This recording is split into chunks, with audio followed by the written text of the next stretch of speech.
আমি এখন আছি কবুতর চত্বরে। এখানে লাখ লাখ কবুতর ঘুরে বেড়াচ্ছে। ঠিক যেরকম হাজিরা লাখ লাখ হাজি এখানে এসে হজ করছে, তেমনি ভাবে কবুতর এখানে এসে খেয়ে যাচ্ছে।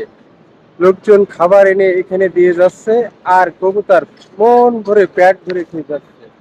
এই দেখুন আমার পাশে কি পরিমাণ কবুতর। আর এই কবুতর গুলো কিন্তু সব জালালি কবুতর। আমরা বাংলা ভাষায় যাকে বলি বুনো কবুতর। এই বুনো কবুতর কিন্তু সব জায়গায় বাসা করতে পারে, আর এরা খুব দ্রুত উঠতে পারে, চলাফেরা করতে পারে। যারা কবুতর প্রেমী আছেন তাদের জন্য এই সাইডটা খুব সুন্দর। কবুতর চলাফেরা করবে আর আপনি হাঁটবেন, কিন্তু কবুতর একটাও পায়ের নিচে যাবে না, একটা গাড়ির নিচেও যাবে না। গাড়িও কিন্তু চলাফেরা করছে এই কবুতরের পথ দিয়ে। কবুতর যেখানে খাচ্ছে সেখানে গাড়িও কিন্তু চলাফেরা করছে, কিন্তু একটা কবুতরও মরে না, আমি মরতে একটাও দেখিনি।